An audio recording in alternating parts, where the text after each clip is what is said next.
शिव गुरु के चरणों के नाम करती हूँ, मैया पार्वती के चरणों के नाम करती हूँ, मेरा प्रणाम स्वीकार हो। सभी देवी देवताओं के चरणों के नाम करती हूँ, सभी माता पिताओं के चरणों के नाम करती हूँ, साहेब भैया नीलम दीदी के चरणों के नाम करती हूँ, मेरा प्रणाम स्वीकार हो। सभी गुरु बहन गुरु भाइयों को प्रणाम करती हूँ, मेरा प्रणाम स्वीकार हो। आइए आप सबका कमलेश भक्ति चैनल पर स्वागत है। मैं आपको एक चर्चा सुनाने जा रही हूँ। चर्चा है एक राजा और रानी की। गुरु बहन गुरु भाई आपको पूरी चर्चा सुनना चाहिए। पूरी चर्चा सुनने पर, आधी चर्चा सुनने पर महादेव का अपमान होता है, भोले जी का, और पूरी चर्चा सुनने पर सम्मान होता है और सम्मान होता है। घर में सुख शांति होती है, घर के सारे ग्रह दूर होती है, कलेश दूर होती है। इसीलिए पूरी कथा सुनना चाहिए, पूरी चर्चा सुनना चाहिए। मैं आपको एक चर्चा सुनाने जा रही हूँ और आपको अगर मेरी वीडियो अच्छी लगे तो मेरे चैनल को लाइक शेयर कमेंट कीजिए, और आप चैनल पर नए हो तो मेरे चैनल को सब्सक्राइब कीजिए। एक राजा थे, एक रानी थी, तो उनके पास कोई भी चीज़ का कमी नहीं था, उनके पास सब कुछ था। और रानी थी तो रानी बड़े भोलेनाथ की पूजा करती थी, भोलेनाथ की शिष्या थी, उन पर बड़ा विश्वास रखती थी, बड़े आस्था से पूजा करती थी। और उनके पास कोई भी बच्चा नहीं था, कोई बच्चा नहीं था। तो राजा और रानी बस इसी चीज़ से उनका दिल क्रोधित रहता था कि हमारे पास कोई बच्चा नहीं है, लेकिन और उनके पास कोई भी चीज़ की कमी नहीं थी, क्योंकि राजा थे। लेकिन कमी तो एक संतान की ही कमी थी कि संतान नहीं थी। लेकिन रानी थी, वो अपने गुरुजी की शिष्या थी, भोलेनाथ की शिष्या थी, तो उनकी पूजा करती थी, बड़े आस्था से, बड़े विश्वास के साथ उनकी पूजा करती थी।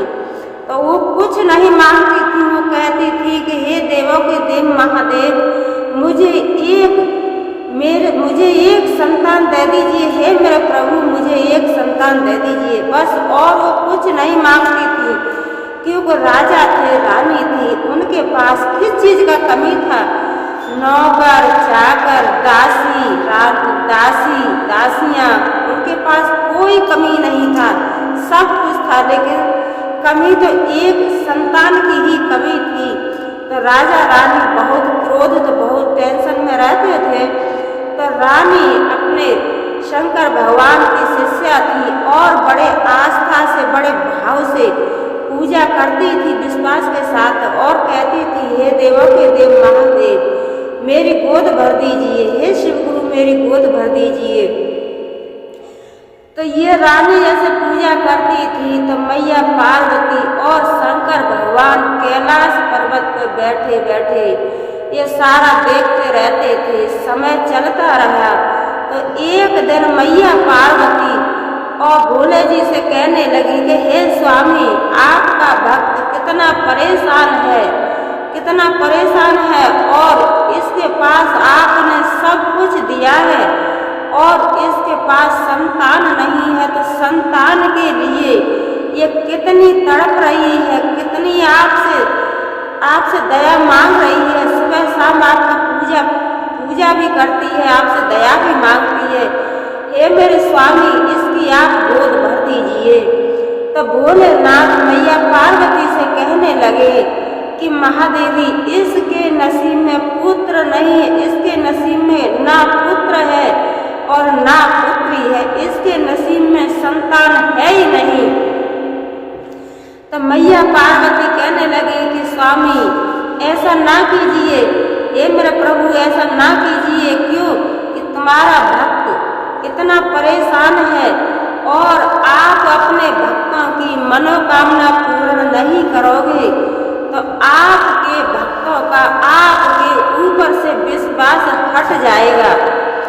तो जो भोले जी थे उन्होंने थोड़ा सा ध्यान दिया तो वो अपने सभी देवी देवताओं के पास सलाह लेने के लिए गए कि मेरा भक्त है और इतना परेशान है, इसके पास कोई चीज का कमी नहीं है।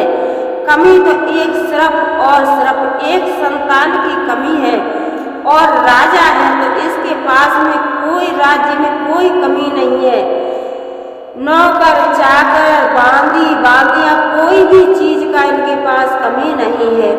तो सभी देवी देवता ब्रह्मा विष्णु महेश सारे देवी देवता कहने लगे कि हे प्रभु, जैसा आप चाहें, जैसा आप कर सकते हो, हम आपसे बढ़कर नहीं है, जो आप चाहेंगे वही करेंगे। तो भोलेनाथ ने अपने आप से निर्णय लिया। निर्णय क्या लिया कि उन्होंने अब 5 साल के लिए और एक पुत्र की प्राप्ति का वरदान उसे दे दिया। तो लेकिन इस बात को राजा और रानी नहीं जानते थे, लेकिन रानी के गर्भ में और पुत्र आ गया। तो पुत्र धीरे धीरे समय बढ़ता गया, समय के अनुसार पुत्र ने भी जन्म ले लिया। तो राजा थे, राजा के पास कोई भी चीज का कमी नहीं था। तो राजा ने खूब धन लुटाया, अपने राज्य में धन लुटाया और अपने नौकर चाकर बांदी बांदियां को सबको खूब धन लुटाया। अपने राज्य में खूब खुशी मनाई कि मेरे एक बेटा प्राप्त हुआ है, और नौकर चाकरों से सबसे कह दिया कि खूब धन लुटाओ सबको। क्यों कि राजा थे, उनके पास कोई चीज का कमी नहीं था। कमी था एक पुत्र का ही कमी था, वो भी भोलेनाथ ने पुत्र की भी कमी पूरी कर दी। तो जैसे बच्चे ने जन्म लिया तो राजा गए एक ब्राह्मण जी के पास। बहुत बूढ़े बहुत वृद्धा ब्राह्मण जी थे, तो वही अपना पत्रा खोलते थे।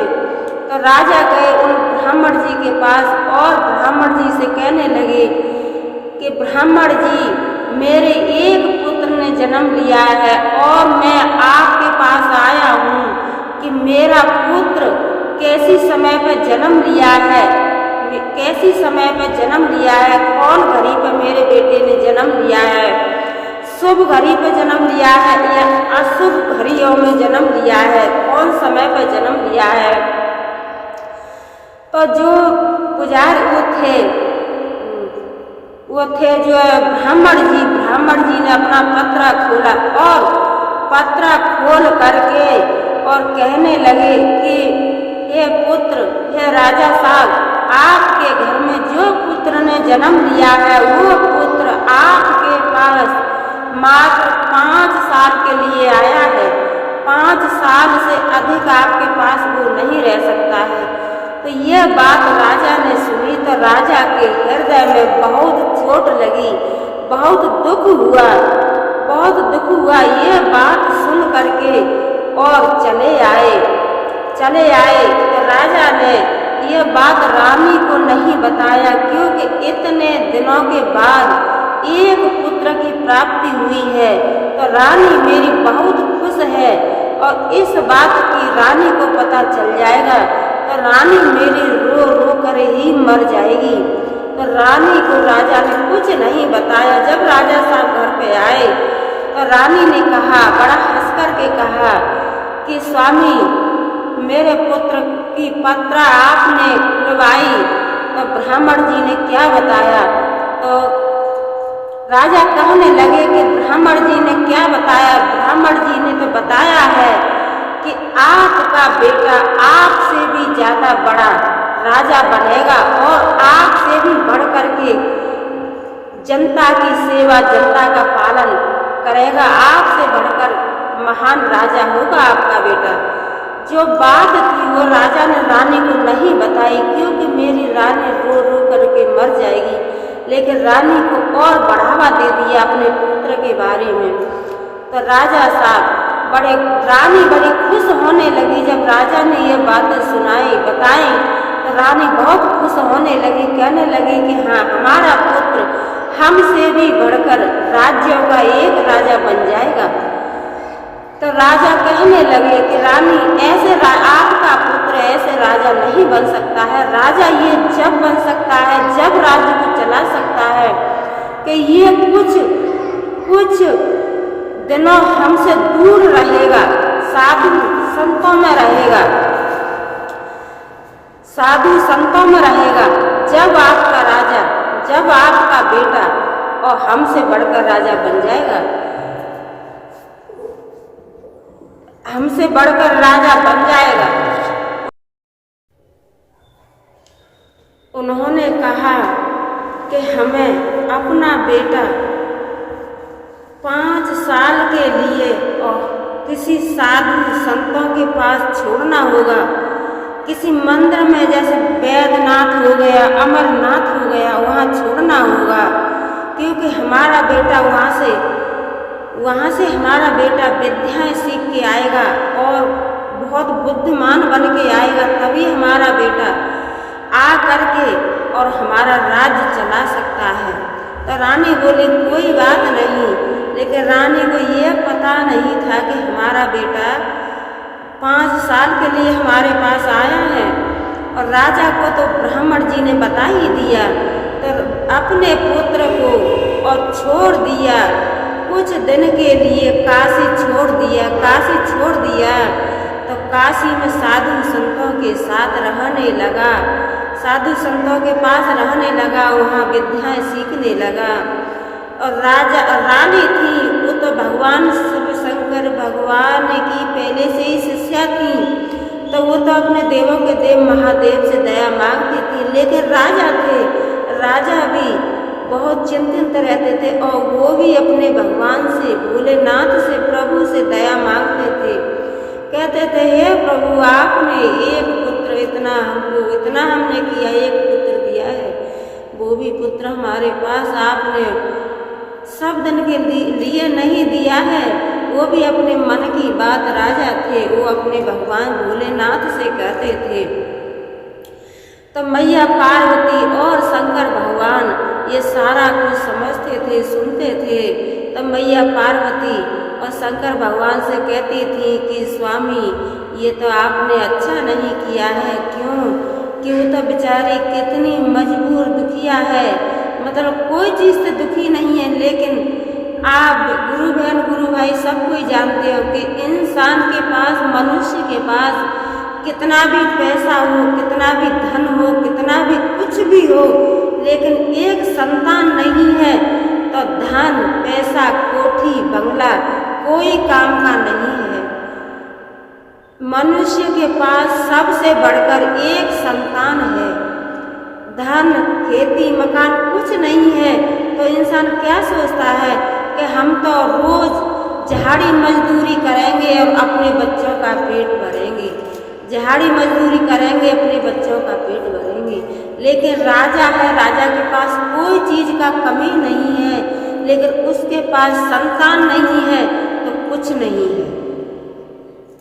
तो राजा बहुत चिंतित रहते थे। यही बात मैया पार्वती और शंकर भगवान देखते थे। तो मैया पार्वती शंकर भगवान से कहती थी हे गुरु जी, हे मेरे महादेव जी, हे मेरे गुरु, हे मेरे स्वामी, आप ऐसा मत करो। वो बेचारी कितनी दुखिया है, कितना आपका पूजा पाठ करती है और आप उसे विश्वास भी रखती है और आपका विश्वास के साथ पूजा पाठ भी करती है। यह बात सुन करके इधर 5 साल पूरी होने वाली थी। तो राजा थे, तो राजा को तो सारा कुछ पता ही था कि हमारा बेटा 5 साल के लिए आया है। लेकिन रानी को तो इतना सब कुछ नहीं पता था। लेकिन राजा और रानी दोनों अपना पूजा पाठ विश्वास पे करते थे। भगवान प्रभु का विश्वास लेकर के पूजा पाठ करते थे और अपने प्रभु पर विश्वास भी रखते थे। तो इधर 5 साल जैसे बच्चे की पूरी होने आई तो बच्चा था साधु संतों के पास। तो बच्चा जैसे समय पूरा हो रहा था तो बच्चा कहने लगा साधु संतों से कि गुरुजी मुझे नींद आ रहा है। इधर मैया पार्वती और शंकर भगवान प्रकट हुए और एक साधु और साधनी के रूप में वहाँ जा पहुँचे तो बेटा कहने लगा कि साधु जी, संत जी, मेरा तो थोड़ा सा मन घबरा रहा है, मुझे नींद आ रही है।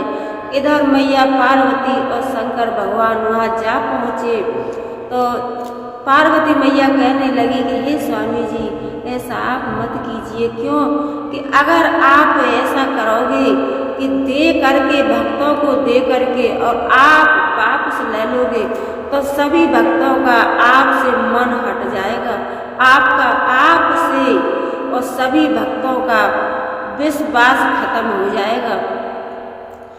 तो भोलेनाथ प्रभु तो प्रभु है, प्रभु की माया कौन जान सकता है।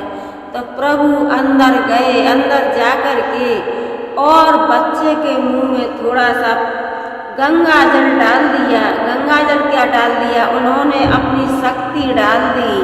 कहते हैं कि सबकी नज़र में तो एक गंगा जल था, लेकिन उनकी नज़र में, प्रभु की नज़र में एक उनकी शक्ति थी।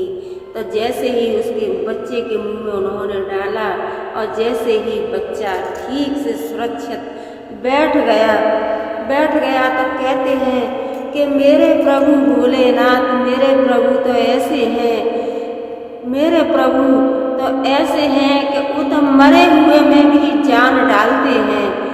कितना भी काम आपका बिगड़ जाए, कितना भी ग्रह आए, कितना भी संकट आए, लेकिन मेरे प्रभु हर काम संभाल लेते हैं। मेरे प्रभु हर काम संभाल लेते हैं। तो बोलो मैया पार्वती की जय, बोलो शंकर भगवान की जय, हर हर बोल।